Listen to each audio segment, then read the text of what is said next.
Hi, Matt here. We're doing something a bit different for today's episode. I'm excited to share a conversation I had with my good friends at Fixable, a podcast from the TED Audio Collective. It's a show where Harvard business professor Frances Frei and her wife, CEO, and best-selling author Anne Morris talk to guest callers about their workplace issues and solve their problems in 30 minutes or less. They had me on as a master fixer to share my tips and strategies to be a more confident, compelling communicator. You can listen to Fixable wherever you get your podcasts. Hey, Anne. Hello, Frances.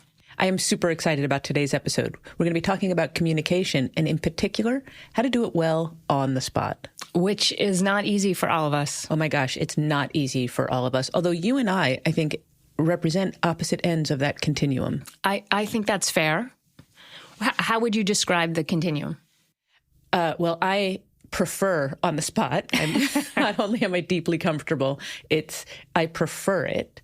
And then I would go all the way over to your end where you'll do it if you have to. Yeah. But you're a very reluctant on the spotter. Yeah, I just want some advance notice, which is not too much to ask. Yeah. So let me ask you this, Frances. Why do you think this is such a comfortable place for you? Oh, because my first draft is my best to draft. Yeah. It's just, and there's no pressure for multiple drafts if I'm preparing it. So it's not going to get any better than the first one. Yeah. And it's so deeply liberating to me. Yeah, I do get stuck on how much better I could be with a couple swings, because that's what happens in writing. Yeah, and I can't be any better than this. So that's where it is here. All right. Well, I'm excited to continue this conversation with our guest today, and our goal is going to be to take everyone from an Anne starting place to a Frances endpoint.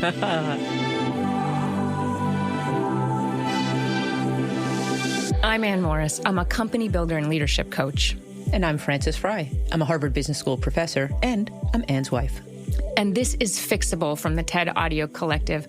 On this show, we believe that meaningful change happens fast, anything is fixable, and good solutions are often just a single brave conversation away. And who are we having that brave conversation with today, Anne? So, Frances, today we're having our second ever Master Fixer. So if you remember a few months ago, we hosted Claire Hughes-Johnson on the show to talk about how to fix meetings.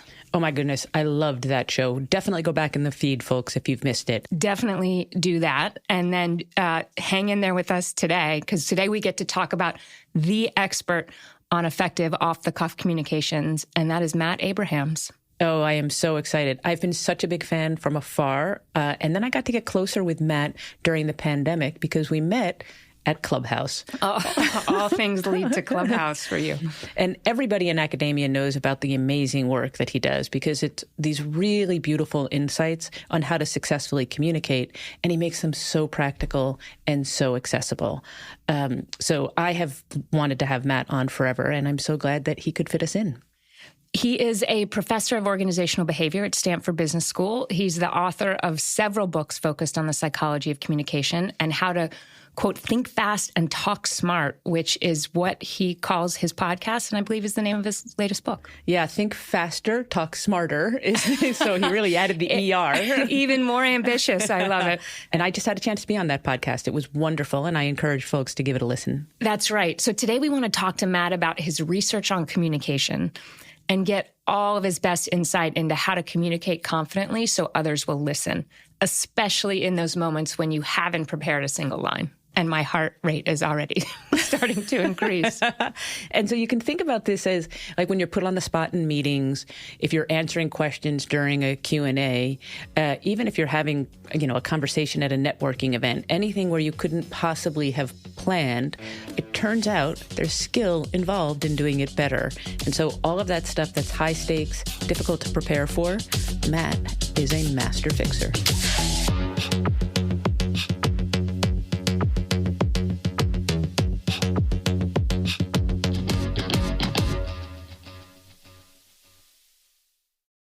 So Matt Abrahams, welcome to Fixable. I am so excited to be with you, Anne and Frances. This is great. It's very mutual. My wife has been excited all day. I talk about you a lot, Matt. Yeah, well, thank you. It's infectious. So, Matt, you have been chasing and fixing a nearly universal problem for much of your career, which is to help people communicate better, more fluently, less anxiously in the moments that matter most. In your new book, Think Faster, Talk Smarter, you seem to be focusing on unplanned or spontaneous communication. So those times when we're put on the spot and need to deliver. Is this an accurate characterization of your mission in the world? Absolutely, it is. You're now part of my public relations team. You did that. You did that very well. Yes, I am passionate about communication, and I have turned my focus now to what I call spontaneous speaking. That in the moment communication, answering questions, giving feedback, making small talk. It's critical to both our business and personal success. It seems like you're on a mission to reduce what the French call stairway regret. I'm not going to attempt the more beautiful French version of this phrase, but the experience of thinking of the perfect thing to say, but too late. So James Joyce called it afterwit, which is an old English word that I think we need to resuscitate. I love it. Oh, we do need to resuscitate that. I have a lot of afterwit. Yeah, I am plagued by afterwit. So I'm hoping by the end of this call, I'm going to feel a little bit less pain. Is that a guarantee you're willing to make? I am willing to say that we will talk about tools that will help. How is All that? right. Perfect. Undersell, and it's all about set expectations low and then achieve greatness. So, oh, Matt, I'm going to be learning a lot from you. I can already tell. Matt, you have two people with very different relationships with communication on this call. Frances, I think you feel less anxious with the spotlight on you. I prefer it. I'm finally awake. When I have to get her to do something, Matt, I just turn on a camera. I turn on a camera. She relaxes. I love this insight. This is fascinating. I want to hear more. And I have had to wrestle with this communication demon more in my career. I think my comfort zone is probably writing and one-on-one communication where I have total control over language and my emotional frequency. When I was pitching investors in your neighborhood, Matt, I was actually quite terrible at it in the beginning, plagued by afterwit.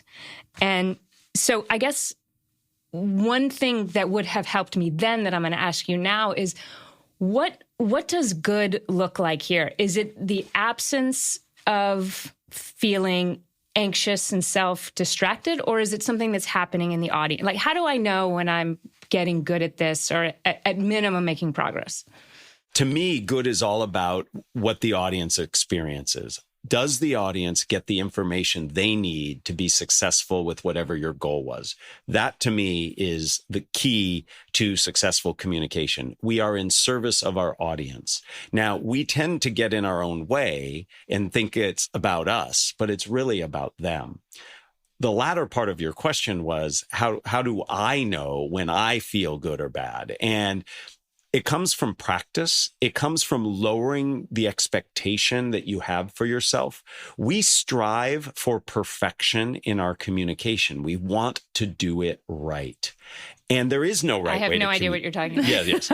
I was going to say, I figured out what I don't have any perfectionist tendencies in terms of communication. So it is one of your superpowers. I think it is. I think in the two of you, we're seeing this challenge and almost a before and an after, if you will, where a lot of us strive for perfection to get it right. And in so doing, we put so much pressure on ourselves that we end up not doing it as well as possible. And it boils down to cognitive bandwidth. In many ways, your brain is like a computer. And if your laptop or your phone has lots of apps and windows open, it performs less well. And if I'm constantly speaking, judging, and evaluating everything I'm saying, I am burdening that bandwidth and I can't do as well as I could. And it sounds like Frances has gotten to a point where it's not about getting it right. It's about getting it done.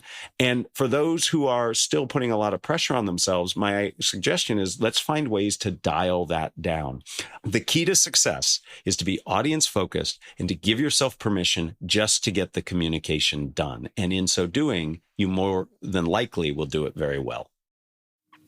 That's so interesting. One of the things that Francis and I will say to each other before we perform together, and this we stole this from in the world of improv, where I know you have spent some time playing and thinking about these really interesting questions. But it is the phrase, everything you do is exactly right.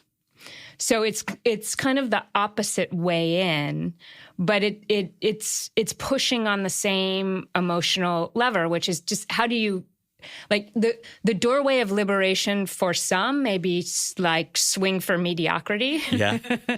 and the others, which is, I think, what has been helpful for us is just assume everything is going to go perfectly well, get over your attachment to the outcome and just start. I love that idea of being present, and it's not about the outcome, it's about the moment. And in so doing, you allow for connection. So it's about connection, not perfection. And any way you come to it, I love that. I think is the right way. That. It's about connection, not perfection. So I imagine in your career, you've taken so many people at different points in their careers, from MBA students to seasoned professionals, on this ride to becoming more confident, more fluent in high-stakes communication. We're going to get into the mechanics of how a little bit later, but what's the payoff in your experience for getting better at this?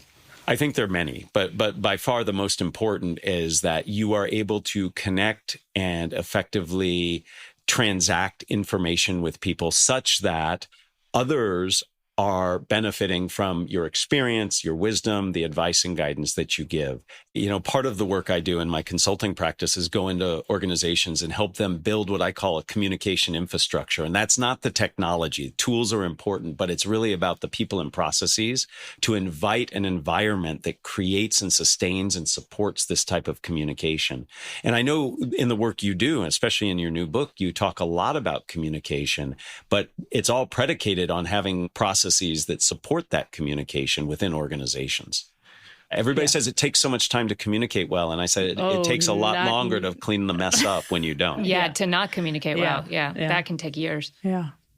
So, Matt, when you go into an organization, out of curiosity, what's the first thing you do? Like when we go into an organization, we almost always begin with an interactive lecture on trust and inclusion, because that's like level setting. What's your level setting when you go into an organization? I go in and I listen. I let a lot of people explain to me where they see themselves being successful in their communication, both as individuals and as components of an organization, departments, divisions, et cetera.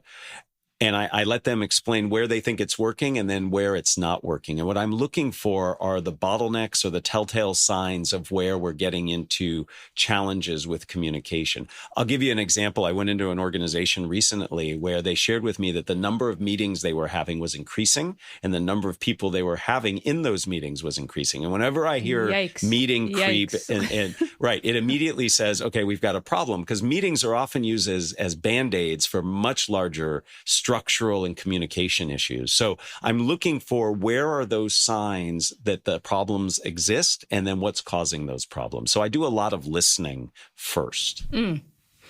I love that. That's not intuitive. No. It's not. Well, thank you. All right, Matt, so this is not a hypothetical. Imagine that I am willing to go on this ride with you now and become a better off-the-cuff speaker. I know you have like a beautiful step-by-step process, but can you give us the abridged version? Certainly. So the book and my experience in the last almost decade working on this is really divided into 6 steps. Those 6 steps can be divided further into mindset and messaging. When it comes to mindset, it's really about first managing anxiety. As we started with, most people are anxious in communication, period, but especially when it's spontaneous in nature. So we have to learn to manage the anxiety. After that, we have to address the perfection versus connection issue. We've talked about that. We then have to change our mindset to be one of embracing of these circumstances. Many of us, when we're put on the spot in spontaneous situations, get very defensive. We feel threatened. Even if I were just to tell both of you that at the end of this, there's going to be a Q&A, you might say, oh my goodness, that's nerve-wracking for me. And we get defensive. I would argue that these opportunities are for collaboration, for connection, for learning more. And if you see that mindset shift, it makes it a bit easier. And then finally, as we just talked about, listening. Listening is the last step in the mindset process. You really have to listen well to the nuance of what's going on in the moment to respond appropriately when you're on the spot. And then the last two steps have to do with messaging. I'm a huge fan of frameworks. I believe frameworks are critical and structure is critical to our communication. And once we have good structure, we then have to work on what I call the F word of communication. And it's not that naughty one, it's focus. Many of us ramble, especially when we're spontaneous. My mother has this wonderful saying that I know she didn't create, but it's tell me the time, don't build me the clock. And many of us, as we are spontaneously speaking, Yes. become clock builders. Preach.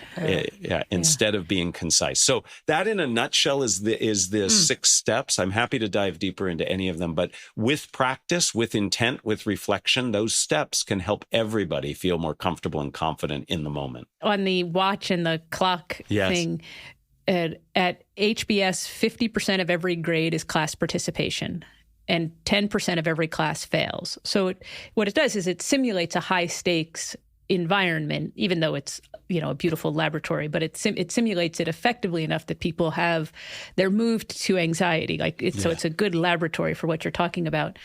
When I grade class participation, I grade it as quality per unit time spoken. I love that. Yes. This whole methodology came about because you and I both teach at business schools as a result of the deans of Stanford's business school coming to me and saying, our students have a fundamental problem. They can't respond well to cold calls. They're freezing, they're choking, even though, as you well know, our students are very bright. They know the answer, they just can't do it. So they came to me and said, can you help come up with a way to help empower our students in that cold call moment to respond well? And that was the origin of all of this about 8 or 10 years ago. Yeah. Matt, I want to pull on that anxiety thread because I feel like I'm back in the MBA classroom. My heart is racing.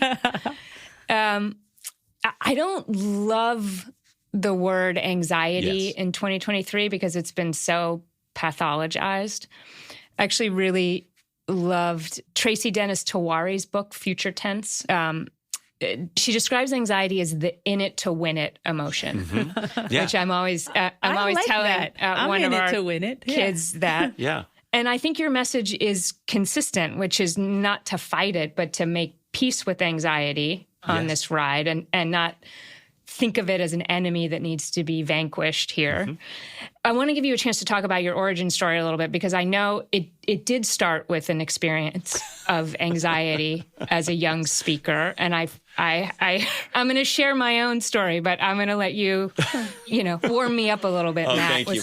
With some vulnerability. Whose story is worse. Yeah. So first, I agree. Anxiety is a loaded term. I actually like to talk a lot about confidence and confidence building, but I do believe that anxiety is inherent to being human, especially when it comes to being in front of others and communicating. Huge evolutionary advantage, people. It's an indicator that we should react. Yes, the stakes are high. Let's go. Let's get moving. You bet. Yeah. Have I distracted you enough from my anxiety story, or you still want to hear it? No, I'm riveted. So as a 14-year-old boy in freshman year of high school, first person asked, because with the last name Abrahams, I always went first because we were always alphabetical. That very rarely has anybody ever come before me.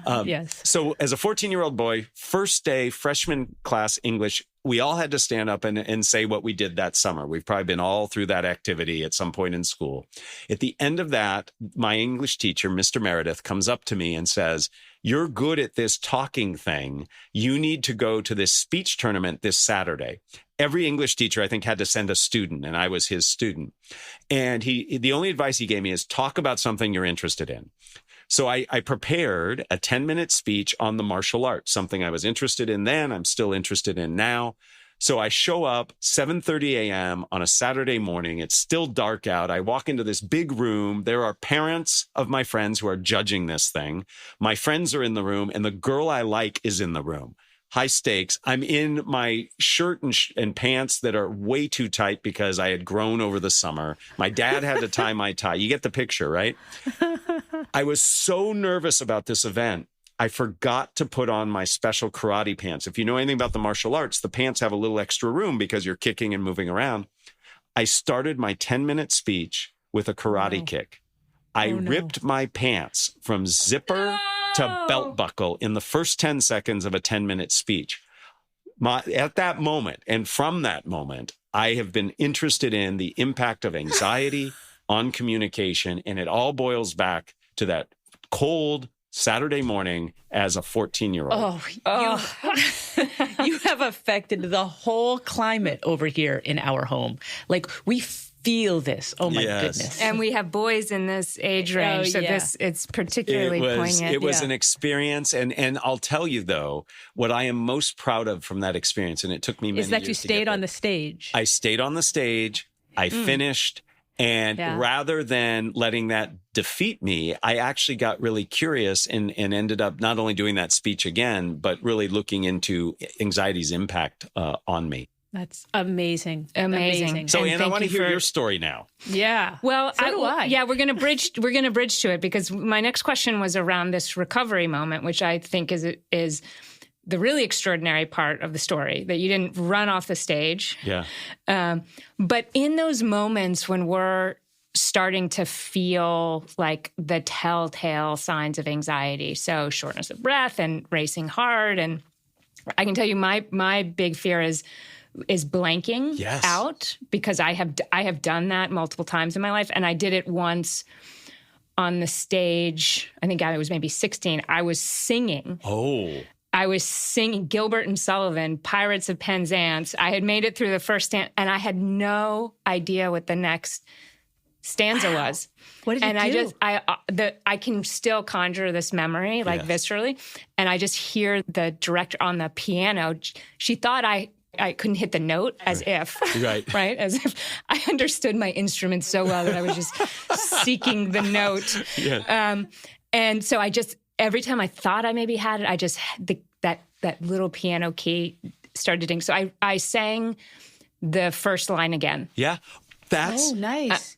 Nice. That's wonderful. So give me a grade, Matt, on my recovery. That's actually one of the bits of advice I give, not to sing Gilbert and Sullivan, but to repeat yourself.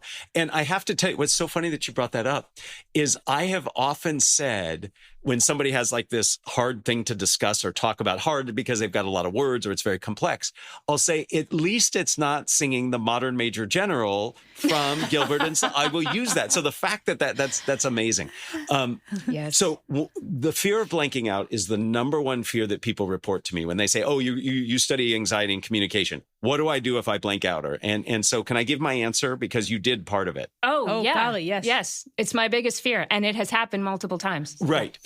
So first and foremost, structure is key. And remember, structure was an important part in the methodology. Right. A framework. Yeah. Structure gives you a roadmap. Structure is a logical connection of ideas, like problem, solution, benefit. When you were pitching on Sand Hill Road, you probably used problem, solution, benefit. Here's this problem, our service, our offering, our product, service, that problem. That's the solution. And then here's the benefit if people deploy it.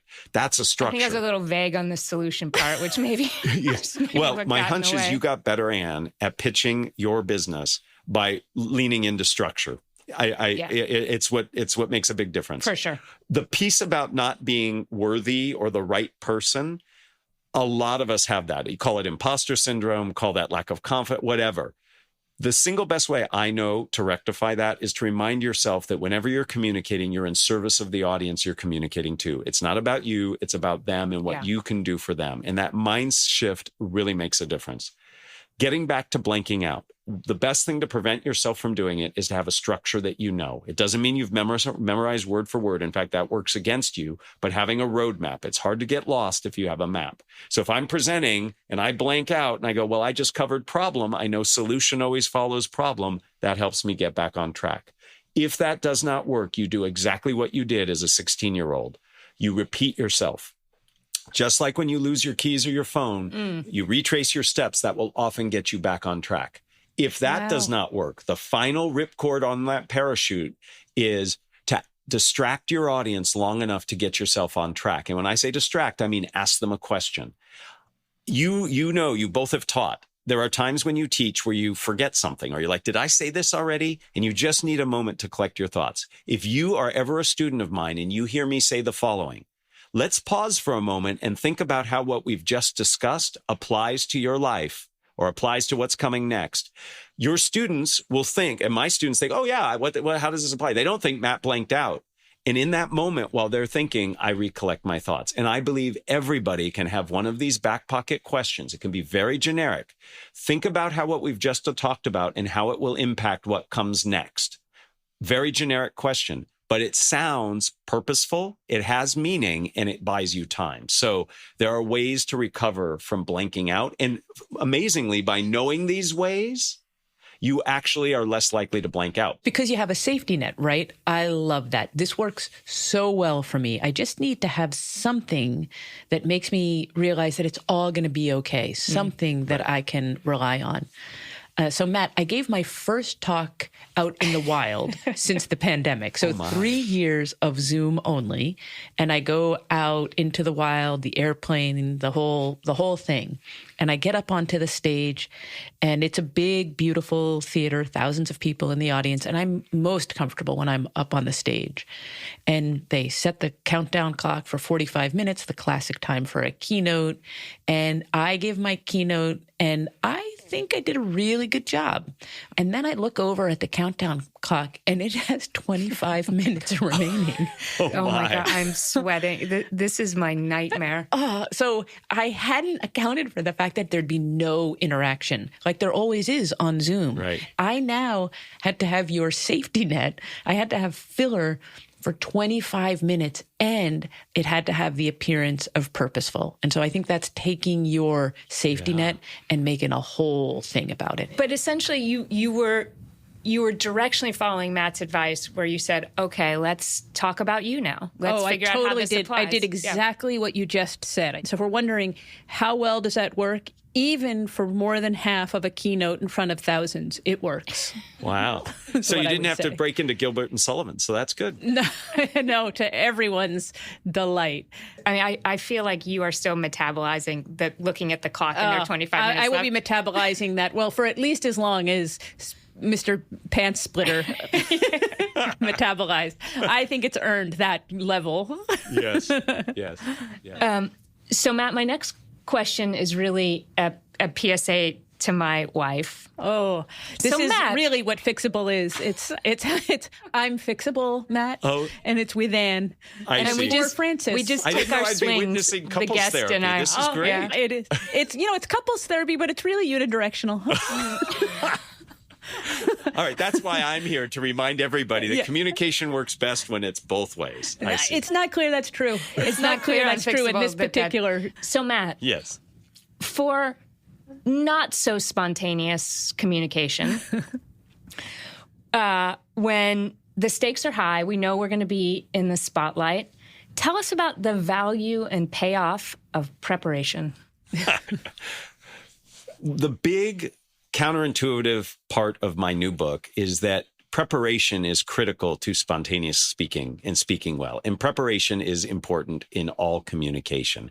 Some people have different levels of preparation, but certainly at the very least, we should be thinking about our audience, their needs in terms of their knowledge, their areas of resistance, their attitudes.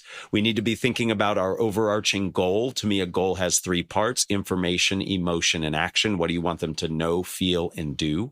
And then we should think about what are some key ideas we want to get across. Again, not memorizing, but stockpiling information that we can then pull into a structure in the moment is critical. So it is important to prepare.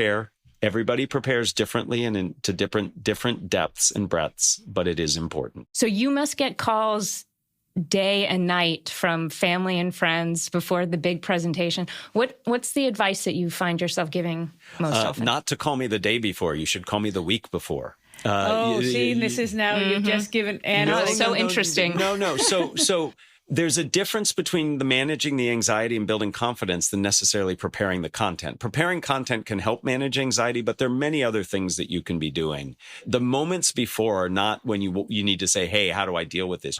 all of my classes, regardless of where I teach, I always have my students create what I call an anxiety management plan, an AMP. And I got that name, Francis, from our mutual friend, Allison Woods Brooks, who did some great research. The great Allison Woods Brooks. Absolutely.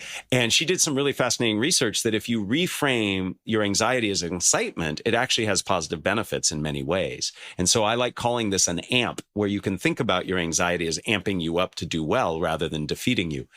But you need to do the work in advance. You don't do it moments before. So when I do get that call, what can I do tomorrow before I get on the stage? 3 things I advise them. First, work on your breathing. You should be breathing deeply right now as you think about it and feel that anxiety, and right before you start. And by deep breathing, I mean lower abdomen, deep yoga type breathing. And your exhale needs to be twice as long as your inhale, because it's on the exhale that the relaxation response really kicks in. Second, I invite everybody to come up with some kind of positive affirmation or mantra that you can say to yourself in that moment before you start speaking, when all that negative self-talk starts. Like, why didn't I prepare more? How come I'm the person doing this, not that other person? What could I have done better?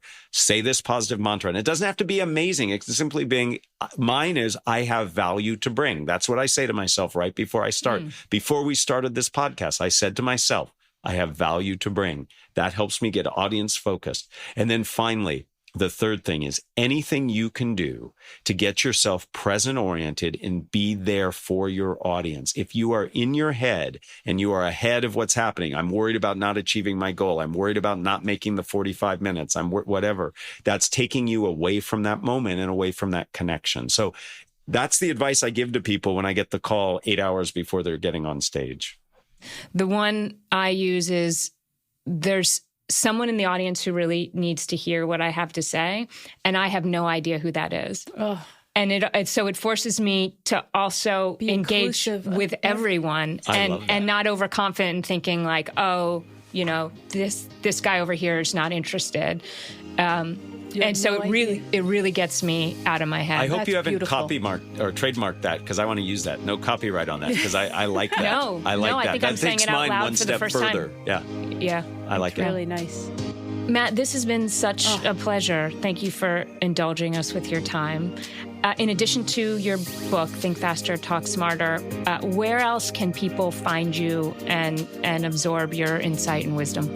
First, thank you both. This has been a true pleasure. People can find me, the podcast I host, Think Fast, Talk Smart. I'm not very creative with names, so the book is named after the podcast.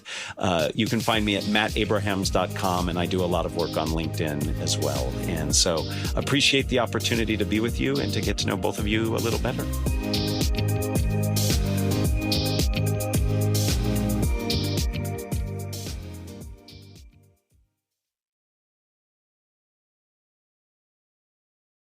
Well, that was fun. Yeah, and I will say I love Fixable because we solve people's problems. It's really nice to talk to someone who has solved lots of people's problems. Yeah. I learned so much. Yeah, I learned a lot from that conversation. And I had an insight hearing Matt talk, which is the form of communication and art, I would argue, that has moved me the most is stand-up comedy. And I think part of it is how wired in you have to be, not only with your broader audience, but the humans in front of you in order to be good at that. Yeah. You know, we get so distracted, and I have gotten so distracted by, oh my God, my heart's rate, like what's happening to me. But when I succeed, it's when I'm able to let that go. And the ultimate version of that is crowd work. And how present you have to be. Goodness, yes. How present you have to be. For the heckler. For the heckler. And then the orientation, which Matt talks about, of like, what is the gift that this person is offering me? Not what is this threat that has now like raised its hand in the audience. So that's where I go. When I am trying to find my mojo before an experience or event or talk, I will spend some time with Wanda Sykes and Sarah Silverman and my new favorite, because I just came across her recently, Kathleen Madigan. Oh, just makes me roar with laughter. Yeah, so I was able to connect a lot of dots in that conversation. Yeah. I mean, our definition of leadership is that leadership is about making others better, first as a result of your presence, but in a way that lasts into your absence. And I was struck by how similar his definition of communication is with our definition of leadership. Yeah, and there really is no leadership without communication. I mean, it is the currency that allows you to influence other people's thoughts and beliefs and behavior. So it's not surprising, I guess. And I guess what I would say is the takeaway I have from it is that our communication challenges are fixable. Yes, that's the headline. It's all fixable. It's all fixable. Well, thanks, everybody.